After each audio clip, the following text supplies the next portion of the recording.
Welcome to the Cops, Criminals, and Christ podcast. Let's dive in. So, Todd Peters, my friend, Todd Peters, you're a pastor. I am. You're a pastor. How long have you been a pastor? You know what? This December, it's 13 years. 13 years. Since you gave me a phone call. Ruined your life. Yeah. 13 years you've been a pastor. And then you had another job before that. What was your job before that? I did. For 26 years, I was a Navy SEAL. And you sometimes, if I remember right, you went through your training to be a pastor, some of your Bible training and all, while you were a SEAL. Is that right? That and before. So before. My poor wife, as a teenager, thought she was marrying a youth pastor. Oh, is that right? I threw her a big curveball and became a Navy SEAL instead. How old were you when you decided? I think I was in my early 20s when I did the shift. So, yeah. So how old were you when you joined SEALs?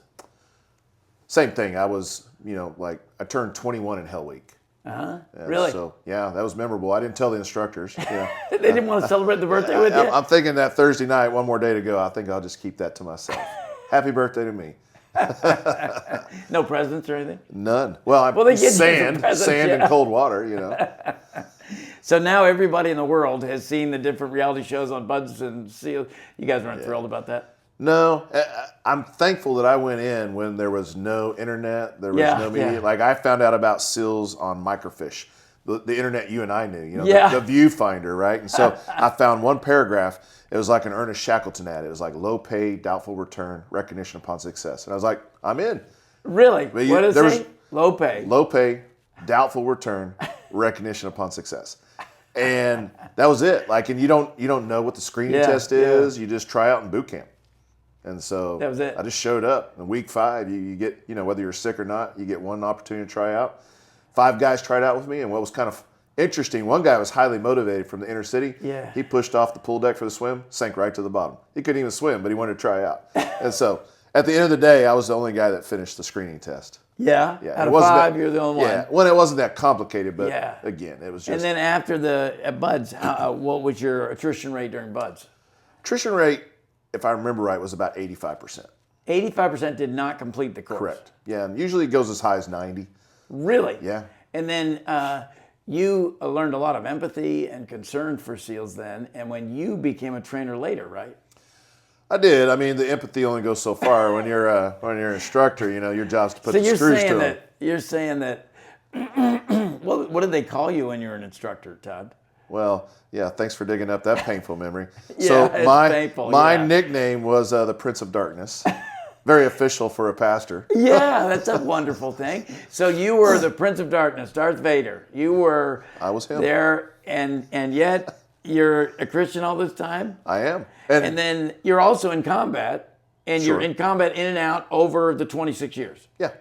How often were you in combat? Or in combat situations, or deployed, or anything? Well, almost all the deployments were combat related, and whether or not you're getting shot at or not, you're on target. Yeah. And but I think it helps clarify for the audience, the listener, the Prince of Darkness comment. I have to clarify that. So the reason they called me that was all the instructors yell and cuss you out, and I would just bring them over close and whisper and tell them horrible things to do. And so that was more unnerving, because you learn how to tune out someone yelling at you, right? Like if that's their only language, you can deal with that. But if it's that guy that's whispering to you and telling you awful things to do. Okay, so let's, I'm jumping around here, but let me get to the military. I want to come back to this training thing and your thoughts about training. So the first thing is, combat-wise, you spent 26 years, and you worked in the Naval Postal Service. No, there are no SEALs delivering mail. No. We delivered other things. Yeah, delivered other things. Mostly You're lead. out overseas, all different places. Yeah. And how many times were you deployed in like combat situation or combat areas? 20 deployments. 20 deployments. Over the 26 years.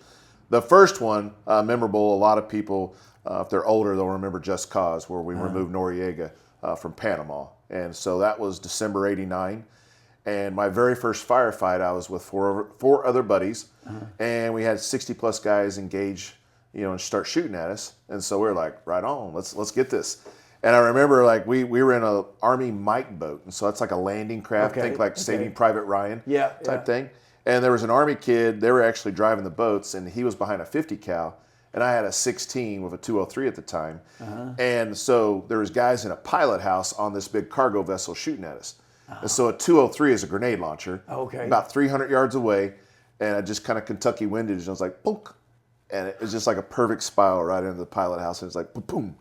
And so they were done. That was success. But then I noticed the Army kid was laying on the bottom of the boat so he wouldn't get shot. And I saw that big 50 cal, and I was like, it's kind of like a video game. Upgrade. So I just put my weapon down and got behind the 50 cal system.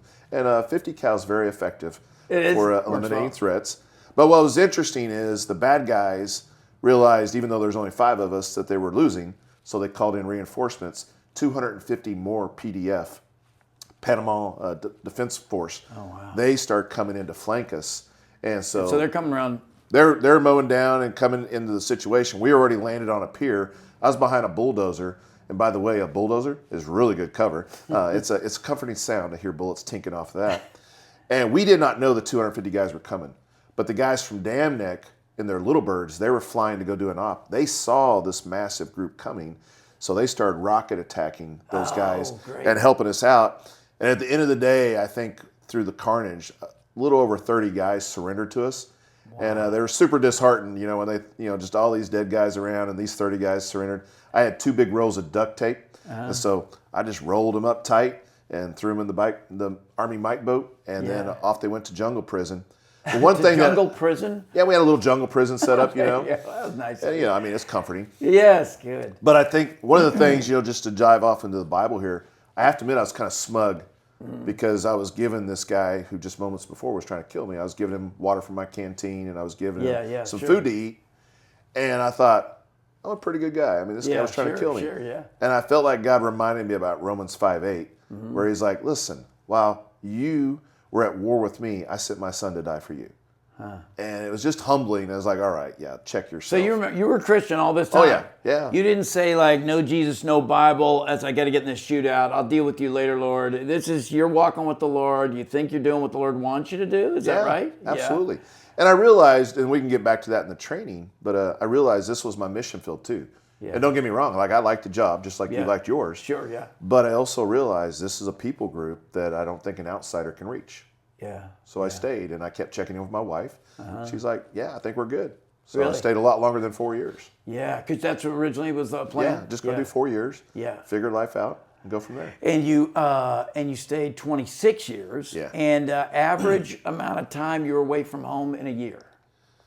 Yeah, 280, 300 days a year. Really? Yeah, because you're still doing a lot of training on top of the deploying. Okay, so you're overseas some, but then you're also training to go overseas and training overseas too. Absolutely. Sometimes some of the bigger blocks of training are like 10 weeks. Oh, really? So you'll do land warfare training, and you're away in the woods for 10 weeks. Yeah, and you also did an Army Green Beret training too, right? I did. Yeah, that was 2 years. 2 years? 2 years of the 26 you spent being a Green Beret. Yeah, not my choice either. Really? That was one of those special moments where the commanding officer says, hey, come to my office. It's like, what's up, Skipper? He's like, so I got a plan for you for the next 2 years. I'm like, okay. Yeah. He's like, I'm going to send you to Green Beret training. I was like, what did I do wrong? It's a hard training pipeline. Yeah. It's actually harder if you're a Navy SEAL going through it. Is that right? They Somehow you're highlighted. Yeah. They weren't accommodating. They weren't accommodating to you? Man. Now so listen, you're a Christian, you're in the boat, you got the 50 caliber. Did you have hesitancy? Did you think, I don't know if Jesus wants me to do this, should I be just praying and, preaching and not doing this kind of thing? We should leave this to the sinners? Yeah, zero hesitation. The time for the gospel's over when you see a muzzle flash, right? That's not the time to negotiate. Okay, Doesn't mean I don't care about humanity, but right, sure. I want to make sure the guy to my left and right's coming home to their family. Yeah. And I'm hoping they think the same about me. So war's different. War's different. So 4 of you, and all 4 of you survived or no? Yeah. The worst thing we had that day was sunburn. Now, we had already lost 4 teammates on Patia the very first night, what they call H-hour. Yeah. And so 4 guys, and then the one guy, who was Carlos Melita, he was paralyzed for life. His wife paid our bills, my roommate and I. Mm-hmm. And so he has a phenomenal story. He's a Hall of Famer in the Ironman from Hawaii now. No way. And just a great story. But so a lot of guys were killed and hurt that first night, and just phenomenal stories for each one. I could go on and on about those guys. And this really is cool. the second night. This is a couple days later. A couple days later. This is in Cologne, which is on the other side of the canals. Okay. So yeah, and that's actually a little historical note about Cologne. Jacques Cousteau's son, the diver, remember him? Yeah. His son was ate by hammerhead sharks over there. So not at the same time. But were you in the water with sharks? Oh yeah. Yeah, that's Christmas Day. We can talk about that later. Were you concerned about getting eaten? Well, I mean, there is a concern there for sure, and there's not much you can do about it. Because I'd much rather have a bullet than a bite. Just so you're clear. So would I. It's an agreement. You're in agreement on this. Absolutely. Well, I mean, since we're talking about sharks, Christmas Day '89. So we're kind of wrapping things up. We're going to hit Flamenco Island, which was one of Noriega's strongholds. Yeah. And I'm a new guy, so new guys, we just kind of listen and do what we're told. But I was looking at satellite imagery, and Flamenco Island is, it has like this little beach. And in the water, I could see like a line. I said, is that a shark net? They're like, hey, new guy, you're just scared. I'm like, well, it's not that I'm scared. I'm asking, is that a shark net? Because I'm a swimmer scout. Me and one other guy are going to check out the beaches and bring all you other knuckle draggers in. Right. And so they're like, you're just scared. I'm like, whatever. So that night, about 1,000 yards out, it's a nice quiet night. The Zodiacs are coming in. You always want to keep your engine pointed out seaward so you don't hear the engines when you're coming in. So Randy and I slip off, and he's my LPO. So that's kind of like the boss, like sergeant on police force. He's the boss. Okay. So we slide off. We start breaststroking so we don't make splashes. Start cruising in, and I get hit in the ribs really hard by something. That's unusual in the water when you're swimming at night, right? Yeah. And I bump into Randy. And this is at night. Oh yeah. And bad guys still out there. You're not They're going still out there. This isn't for exercise. No. You're not trying to get in the breaststroke. This is the real deal. Okay. Real deal. So you're swimming in, and your boss. You're both going, and you get bumped. I get bumped. I bump into him, and he grabs me by the throat. He's like, "What are you doing? You're going to give us away?" I'm like, "Something hit me." He's like, "You're just scared." I'm like, "Here we go with the scared stuff again." I'm like, so we swim a little bit more. I get hit harder this time. I bump into him and make a little splash. He's freaking out. And he says the most logical thing anyone could say in the ocean. He's like, switch sides with me. I'm like, okay. So we switch sides and we keep swimming.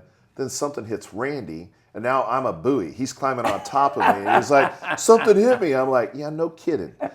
Right as he said that, and he slid off of me, and let me breathe, dorsal fins start circling around us. Really? Now, at this point in my life, it's like 100 of them. But at the time, it was probably 12. Yeah. But 12 sharks. 12's enough. 12's enough. 12 is enough. One is enough. One's enough. Oh, I mean, I was scared to swim in a swimming pool after seeing Jaws as a kid, right? Oh, boy, yeah. So it was real enough for me.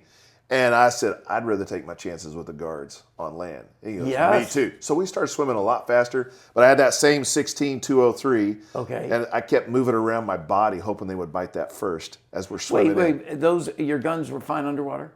Yeah. No problem. Well, I mean, we're not going to shoot them underwater, but you drain them when you get to land and all that stuff. Really? Yeah. Proper procedures. But yeah, so that was a memorable Christmas. And when we actually got, wrapped up, we leveled his home. And, even another fun story about that. A buddy of mine, Tim, he goes in there, and after we hit the house, he decides that Noriega's big giant parrot statue should go home with him. So he's got in his backpack this big giant parrot statue. And our officer in charge, who actually has some morals, I guess, he's like, you can't just take that. He's like, why not? Put it back.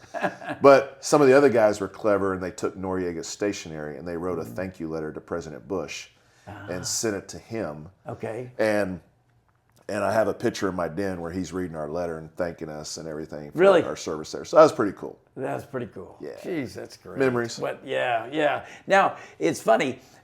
In your world, you don't tell a lot of stories. Like we've talked a ton about in ministry. I've tried to tell you got to tell some stories. My police stories are kind of boring to me, honestly, and I don't, me and my buddies laugh or whatever, but we don't really. But for you guys, it was all also classified, what you were doing a lot of the time at least. Yeah. And your theory or your way of thinking is you really wouldn't be telling these stories if it wasn't for ministry. Correct. Is that right? Yeah. Like you'd have no, other than your kid or whatever, right. You'd have no desire, and your mentality has been for all these years not to talk about all the things you've done. Correct. Is that fair? Yeah, it is fair. And I think, I learned more from zero stories than hero stories. So I got plenty of zero stories where I've screwed up. Yeah. And I think we all identify with that more. Because if you do have those moments where you shine, Yeah. People are like, well, I can't do that. Yeah. But yeah, if I talk about all the stupidity that I have in my life, people are like, yeah. I'm better than that guy. Yeah, And I think that makes a better bridge. And among SEALs, you guys don't like it very much when SEALs start talking about private, secret stuff. Correct. Well, especially if it actually is secret and like non-disclosure stuff, you're not supposed to talk about it. Right. And every once in a while, someone still runs their mouth, and they shouldn't. Lots of books out. Lots of guys. Well, that's why I think like Panama is easy to talk about. Sure. Maybe some of the more current things I did, before I retired. Yeah. That's still sensitive, and so no reason to talk about it. Yeah, sure. And so let's get back to this training thing. So you're a Christian now. You walk with the Lord. You're attending church. You're back at Bud's training, and you're training these guys. Or you were telling what you did in Alaska. What did you do training-wise in Alaska? Yeah, so Alaska is part of the pipeline now for SEALs. So all SEALs going through training spend 30 days up there. Yeah. And it's where they learn mountaineering, over-the-beach skills. Yeah. And then they also learn survival skills. And even just think about this. Most of the guys are like from Miami, LA. They've never even built a fire in a fireplace, let alone in the outdoors. Yeah. So you're just trying to teach them basic outdoorsman skills, so that they can live in these really difficult climates. Yeah. And for me, it was just winter, right? That's the winter specialty up there. No better place in Alaska, in America, to train for the winter. Yeah. And you have their attention when the wind's blowing 80 miles an hour and sleet's hitting the glass. They're paying attention when you talk about cold weather injuries, because we're going to go to the laboratory experience next and actually go out for 3 days. So it's a big deal. Tell me about the 3 days. What do they do on that 3 days? Well, like a typical 3 days would be they take a boat navigation, and then they insert on a beach, cross the beach, and then they start a patrol into the mountains. And depending on the time of the year, they might need snowshoes. We don't have time to teach them how to ski, so snowshoeing is pretty easy. You put them on and you learn how to walk in the snow. And then it's just learning how to navigate. And then really, I would say it takes 3 years to make a winter warrior. And so the first year, you're just worried about you, right? Like my feet are cold, my hands are cold, all those things. Second year, you can start thinking about your buddy. Hey man, are you all right? Like, let me check on you. Third year, you can start thinking about tactics. Like, hey, this would be a horrible place to get ambushed, or hey, this looks like avalanche terrain. That first year, all you can do is stay alive. First year, you're just... But wait, I just want you to know, Todd, I think you're pretty miserable. What you did to those guys. Tell them what you did at the end of the 3 days. How was the way you celebrated their victory of getting done with the 3 days? We celebrated by reminding them they could live if they were immersed in cold water for a long time.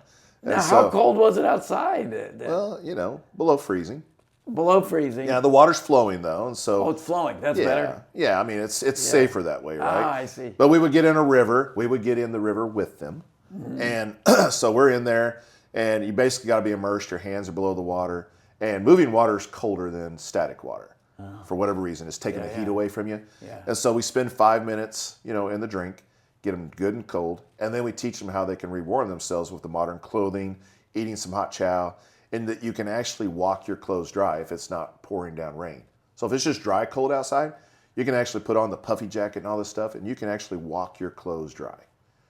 Where back in the day, they used to teach you got to take all your clothes off and put dry clothes on. Well, that's not very operational in some situations, and you don't have that ability. So to know you can do it in training, so that if it happens for real, is actually So a you good guys lesson. are trained to jump in the water when it's really cold, and Well, you don't do it sneak on up purpose bad on an guys. op. But if you had to, that's what you're trained for. And you realize because of your training, the op's not over. Like, all right, you got cold and wet, you're not going to die. Yeah. Where I think the books, a lot of books just plagiarize old books, and they just say, oh, you're going to die if you don't get dry clothes on. Well, no, you're not. So you'll be fine. And again, it's a state of mind, and I think... You'll be fine. You'll be fine, everyone. Everyone who's listening to this, just jump in some cold water. You'll be fine. Is that your kind of a lifeguard thing? Well, that's my other nickname is a memory maker. Memory maker. I'll see. Yeah. I bet there's lots of guys with memories of you. How many guys you think have your picture on the wall with a bullseye?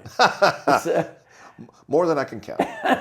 No, I'm sure it's more thank you cards. Oh, yeah. I imagine the Taliban are pretty popular with them too, huh? Pretty Absolutely, popular with them. yeah. Yes, they really like you too. Now, there is one pair that I know love me. So when I taught survival, which was kind of my passion, I wrote the curriculum for the SEAL teams. I would emphasize one thing, like, hey, we're going out. This is going to be hard. You guys are not going to die. You're going to be fine. But there's one thing where the whole thing's going to go south. If I catch you without your weapon, then I'm going to hammer you, and you're going to wish that you were dead. And I mean, other than that, we're going to have fun. You can ask questions, and we're going to go get some. So the first thing they do, I found that it's actually very successful, is to ensure guys build good shelters and fires, is I have them find my favorite rock in the ocean before they start. So we line up on the beach, because what I found is, like, if they're not cold and wet, a lot of guys will just lay on the ground and just suck it up for a couple days, and they won't put out and make a good shelter and fire. So I would line them up on the beach. I'm like, all right, it's time to find my favorite rock. And you're not going to find it here. It's out there. So they're like begrudging me, and they walk out in the water. And I'm like, oh, it's not on the surface. And so they all go under the water. They hold up rocks. And a couple times I'm like, that's it. Come on in. All right, you guys are free to do whatever you want. You got 3 hours to build a shelter. I'll walk around and check on you. And so now they're all soaking wet. Yeah. And I feel like that's really good motivation to build a fire and a good shelter. And so, and they consistently do it every time. So really? Problem solved. Because they weren't doing it. I was like, I think I can fix this. And so it's optional. It's optional. Yeah. Oh, I see. They don't have to build a shelter and fire. Oh, yes. But they do. Yeah. Well, the skipper came up to evaluate the training. And I think he probably thought that was a little robust, But he let me get away with it. Yeah. We walk around, though, there's this massive shelter. I mean, it looks like the little hobbits from, Lord of the Rings. I was like, this is a good-looking shelter. And I lean over, and the skipper's with me, and so we're looking in there. There's 2 M4s laying in the shelter, and nobody's in there. And he's like, what are you going to do? I was like, I got an idea. So we just sit and wait, and here they come, the little hobbits themselves with their big ponchos filled with moss to keep Now, these aren't Navy SEALs, though. Well, they're going through training. They're not SEALs yet. They're not SEALs yet. Okay. No, they're still students. Yeah. So they're coming along. They're pretty full of themselves. And then they see me, and they're like, hey. And then their countenance drops. They're like, oh, no. I'm like, oh, yeah. Grab your weapons and come with me. And so we take a walk, and it's on an island, so you don't have to walk far to find the ocean. And I was like, I misplaced my favorite rock. It's time for you to go find it. And they're like, heads down. So they wade out in the water. I'm like, they're standing like waist deep for a little bit. I'm like, it's not there. It's down lower. And so they go out there, and I let them bob 3 or 4 times. And there's this concrete slab on the beach from World War II where the Army built shelters. And I had them come stand on it. I said, this is your new shelter for the night. You may not leave this shelter until I find you in the morning. Like, so you will stand on this concrete pad, soaking wet. Soaking wet. Yeah, no gear. On a concrete pad. Yeah. No gear. Yeah, 20 degrees, windy. I was like, I'll see you in the morning. And so we what walked. What about frostbiters? What about it? It's like, so I go up the hill, and the skipper's like, I said, I'll make sure they're okay. Do you want to go to this guy for counseling? Do you want him to do your wedding? I've changed. Yes. Okay. But, so anyway, I had my night vision. I watched them. They're slapping each other. They're doing jumping jacks, push-ups all night long just to stay alive. And you stayed, you watched Oh, yeah, I watched them all night. You want to make sure they wouldn't didn't die. break the rules. Yeah. And I actually was, this is the compassionate part of me. Oh, yeah. I pretended to be hard, but I cared about it. Oh, yeah. And so those guys might actually have a special picture of me. You think? Most people don't. Most people don't. So you become a pastor. How do you mix the two? Combat soldier, training instructor, all that stuff. And then the Bible and your preaching. How do you balance the two? How do you think about the two? It must be the question you get asked the most. People even ask a policeman, how are you a policeman and a pastor? A matter of fact, one time I was overseas, and they were the cops that we were training. We told them we're pastors. And they couldn't believe, they wanted to argue with me that you can't be a Christian and a policeman, and they were policemen. Yeah. So it's, even from the inside, it seemed very weird. So, that's a good question. How did the other guys respond to your Christianity as a SEAL? Other SEALs? Yeah, other SEALs. Well, one conversation comes to mind. In Lisbon, Portugal, we were working with their special forces, and we were taking a ferry ride. I can't remember if we're going to the training or away from it. But I just joked with the whole platoon. I was like, I'm probably the most normal guy here. And they all just started laughing their heads off. And they're like, you're actually the most insane out of all of us. Because you were a pastor, and your specialty is medicine to heal people, but you're okay with killing people.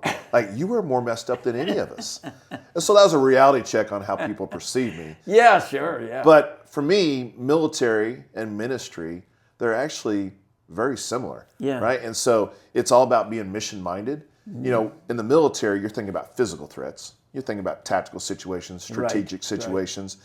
And really, that's what ministry is, right? It's just a different battlefield, and the stakes are higher because they're eternal. Not just physical death, but spiritual death. And so for me, that's probably the biggest thing that I share with people is, and even looking at the Bible, I mean, David is an example, right? Yeah. My goodness, there's plenty of people, and even God himself describes himself as a warrior in the Bible. And so I think to separate that, that's probably one of the issues today. As men, they're being told to be neutered and to be, just watered down and being apologetic for being a man. It's like, I don't see that in Scripture. Yeah. And I mean, only one man actually ever lived up to that, and that was Jesus. Now, I do think one of the things that's contrary to what we are told in the West, at least, is, I remember, as a matter of fact, I think it was when I first started with the church. I did a men's conference there at the Smith Center. Yeah. Holds about 1,200 people, all these men. So as an icebreaker, I said, hey, tell me who the ideal man is. Yeah. And all these guys are throwing out names like John Wayne, Lee Marvin, or whomever. Right. Sure. Not one man at a Bible conference said Jesus. Huh. And I was betting on that. Yeah. Now in Matthew 11, Jesus describes his heart. It's the only place in Scripture. It says he's gentle and humble. Yeah. And I think the mistake men make today is they think gentleness is weakness. But I believe it's strength under control. You and I have grandkids. We love those grandkids. We can hold their hand in such a way where we can cross a street and they can't pull their hand away so they don't get hit by a car, but yet not hurt them. That's gentleness. And then humility, of course, is that slippery virtue. When you think of obtained it, you've lost it, right? So that's something that others have to esteem and see in you. So to me, it wasn't that big of a leap when you actually called me up and said, hey, I think, why don't you jump into youth ministry? And you know the story. Yeah, Very few people do. At home, I had a circle around Teach the Bible and work with teenagers, and I put it before the Lord. Didn't apply to a single church. Yeah. God was like, I call your bluff. Yeah, that's right. So we were friends before he retired. His kids were in youth group with me, and he has great kids. And by the way, what's Brock doing now? So he's pararescue. Pararescue. So one of your years. kids is doing the same thing, Special Forces. Yeah. And he's a little bigger than he was in high school. He's a little bigger, a little lot bigger. stronger. You think I could beat him arm wrestling? Probably not. You don't think? I don't think you and I could together. He's a strong boy. So I get the kids. He's youth pastor. I met him a few times, and I was rolling my eyes when I first said to the kids, because everybody in the D.C. area, you don't live in the D.C. area, you can't appreciate this, but everybody's a secret mission. Everybody's CIA. Everybody, and every kid you ask, oh, what's your dad do? It's classified. Jeez, come on. He's probably a janitor at the CIA. So, but they asked this, that you're in the military. So what does he do in the military? We had a few conversations like that, and they say he's a SEAL. I was like, interesting. So anyway, we got to meet, and it was great. And then you helped me. You came and spoke several times while you're still SEAL to the kids. I think we did stuff on Veterans Day a few times and stuff like that. It was really great. But when you got ready to retire, you were planning to go get a contract job, and you had a pretty good salary that you were looking at. Yeah, it was actually Battelle, and it was managing like nuke chem bio stuff for America. And so to further the cause. Oh, yeah. And And it then- was pretty lucrative. It was lucrative, and I just remember the day before is when you called me up. Really? The day before? The day before I went to go shake hands with that contract. Wow. Yeah. So, and God's just so timing. you know, that's God's timing, because I certainly didn't. I was leaving youth ministry, and I had talked, there was a lot of conversation before I ever called you, just so you know, in the church, how wonderful you are. And you just did a terrific job, and then transitioned to being a full pastor of one of the campuses. And I think your pastoral ministry, you can't say this, but I think it's been extraordinary. It's weird because they would say, with your background, how could you be terribly pastoral? And to us, pastoral just means shepherding or caring about a child or a lady or a man or whatever, and then helping them spiritually become the people God wants them to be. And you've actually enjoyed that part of the work. Love it. That's the part you like the most about pastoring? Oh, yeah. And I think for me, I've learned, and I learned this through my grandfather, who's a church planter, who poured into me when I was a young man. But I know, as much as I love the women and children in the church, the best way to care for them is to pour into the men. And again, my heart goes towards the men and shoring them up, make sure they know who they are in Christ. Yes. Because I think there's this idea going around where, men say, like, I can do it, I got this, and that's foolish, right? None of us got it. Only one man ever pulled that off, and his name is Jesus, right? And so to me, it's helping them know, like, we need to interlock arms. I mean, that's why you and I met at that diner, right? It's like, we don't have this on our own. Like, we both are screwed up and we need help. And it's good to lock arms and to encourage each other. And it's kind of comforting to find, I tell this to the church all the time, look to your left and look to your right and realize they're just as screwed up as you are. Like, let's lower the bar. And I see people drop their shoulders like, okay, I belong here. Yeah. Like, it's quite different, huh? Yeah, and that goes back to the zero stories. And I said the most screwed up person of all is right here in the podium.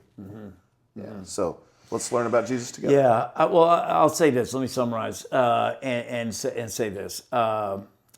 So I texted you recently. I get kind of frustrated about everybody they call a hero nowadays. Everybody's a hero. Hero for this, hero for that. Everybody is, deserves applause. Shoot, if you watch the talk shows, everybody who comes on a talk show, I guess, has, got the Nobel Peace Prize or something, the way they talk about them. Even Christians do it with all this pastor. Let me tell you all this thing. Let me just say, this is the truth. No exaggeration. Todd's an American hero. You risked your life for 26 years. And then it's been almost more dangerous since then, serving the Lord faithfully at church. And to me, that's the ideal American. I mean, what you've done for our country and for the lives and souls of our kids. One of the funny things, you started as a whole ministry you did to little children. I mean, it's a long way from making guys stand on a concrete pad somewhere or stand on a battlefield in some desert somewhere, right? Yeah. Would you have ever done Todd Talks there? You couldn't have really thought about doing that. They weren't thinking about recording you then. No. Different kind of job. Yep. And no trouble for you mixing the two. No problem. You think you could? Are you saying that guys, what God's called them to do, they can be a Christian and do it as long as it's legal and of course. Yeah, no.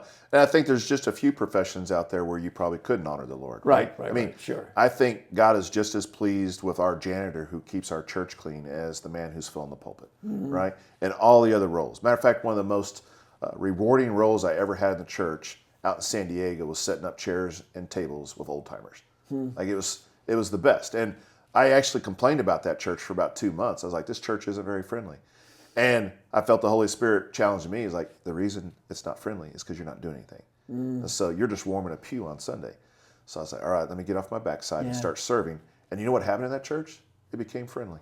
You know why they might have not been friendly? Because they noticed you were the Prince of Darkness wandering around their church. Is that possible? Not possible. You don't think so? I think that's out of context. You didn't wear a Darth Vader helmet or anything? No, not a fan of Darth. Not a fan, not a big fan. All right, well, listen. So everybody's going to want to know this. What's the scaredest you ever been? Where were you? What happened? If you can't tell us exactly where you were, just give us what's the scaredest you ever been? There are so many, so I'll just tell you one of the first times that I was really scared was, there's so many. Yeah, I could spend hours talking about this. So my first rescue mission, back in the day when we had beepers, right? Pagers. Yeah. And it went off, and I was like, yeah. And I was like, we're going to go get some. And I get the briefing from the So command. you were happy when you got an assignment. Oh, You yeah. weren't dreading it, weeping No, when you got ready to go into combat. You had the shakes. No, I was pumped. You were pumped. Okay. Get recalled. We're all gathering in the briefing room. And there's this guy in like a SeaWorld shirt standing next to the command officer. I'm like, well, that's kind of weird. I don't know what he's here for. And I said, men, we have an objective. It's to rescue Rascal the dolphin. And I was like, a dolphin? Like, my first job is to rescue a dolphin in the ocean? Why do they need rescuing? And so anyway, it was wintertime, and poor Rascal the dolphin was apparently starving in one of the bays. And so SeaWorld needed help gathering it. And so they briefed us. They were going to put a giant net, and put it around the dolphin. We needed to be in the water, which was 3 knots moving in the current. So that's faster than any of us can swim. So challenging. Super cold water, 30 degrees, almost slushy-like. Yeah. And our job was to get around the net and keep the dolphin from ramming the net and panicking. Brilliant plan, right? And so as we get around, the net starts... Your tax dollars at work. Baby. Yeah. It was beautiful. And so we get out there, and Rascal panics. And he chooses me as his target. He rams me with the net, wraps my whole body up, and then drags me to the bottom of the ocean. And he drags me deep enough that my ears rupture because my hands are pinned, so I can't clear. Oh my knife's on my leg, which I can't reach. And so I'm down on the bottom. It happened so fast, I barely got a breath. Cold water's challenging to hold your breath anyway. Yeah. I was like, I'm going to die because a dolphin wrapped me up in a net. I just got started. And so when I pop, I actually come up to the surface and I'm looking around. There's a civilian rescue diver in a dry suit watching. And I make eye contact with him, and before I can say help, Rascal drags me back to the bottom of the ocean. Now, this is the part where my friends say, well, why didn't you just swim away from the dolphin in the net? I'm like, so let me tie you to the back of my truck and stop the truck from going away. That's the same thing. Like, a dolphin's really strong, and you're not going to stop a dolphin from swimming with you. And so that time I was like, wow, I don't even have a breath. I'm starting to get lightheaded. Yeah. Like the tunnel of darkness is coming in. Wow. And then he eases up and I pop and I yell for my buddy, Scott. I make eye contact with him because the civilian diver is worthless, right? And so, because he doesn't want to get cold, I guess. I did have some choice thoughts about him, that weren't biblical at the time. But anyway, Scott starts making his way over to me. He sees I'm in distress and I get dragged back down one more time. This time, I don't know how deep. I didn't bounce off the bottom or anything like that. But I was deep enough, and I was like, so this is it. Like, I'm going to die from Rascal the dolphin. I pop back up, thankfully, and Scott's cut me out and everything. And then I black out. Like, I don't remember anything. But I wake up, and I'm in the boat with the standby diver rearranging his face. And so I'm hitting him. You're punching him. Oh, yeah. I'm letting him know my feelings. And so I went in a blood rage. I'm pounding on him. I don't have any awareness of a helicopter filming me from above from CNN. No. And so I'm working him over. I got a hoodie on and all these other things. And then, fast forward, everybody's forgiven and all goes well. And I get a phone call from family and they're like, did you see what happened in Virginia Beach? I was like, no, what happened? They're like, a diver went nuts and was beating up another diver in a boat. I was like, well, there's more to the story. And the hurtful part about all that was I got to walk around for the next 2 years seeing people wear Save Rascal the Dolphin t-shirts in town. Oh, yeah, it was a big deal. And but here's the point that I think is important if we want to button all this up. I had a lot of training. I was very confident in the water, and I could not save myself. It took somebody else to save me. And you and I know that's a perfect picture of the gospel. Yeah. Like, there's people out there today that think they can save themselves by doing good deeds, giving money to the church, attending church. The Bible says that's not salvation, right? The Bible says that those who believe in Jesus Christ and confess with their mouth and believe in their heart that God raised him from the dead, they will be saved.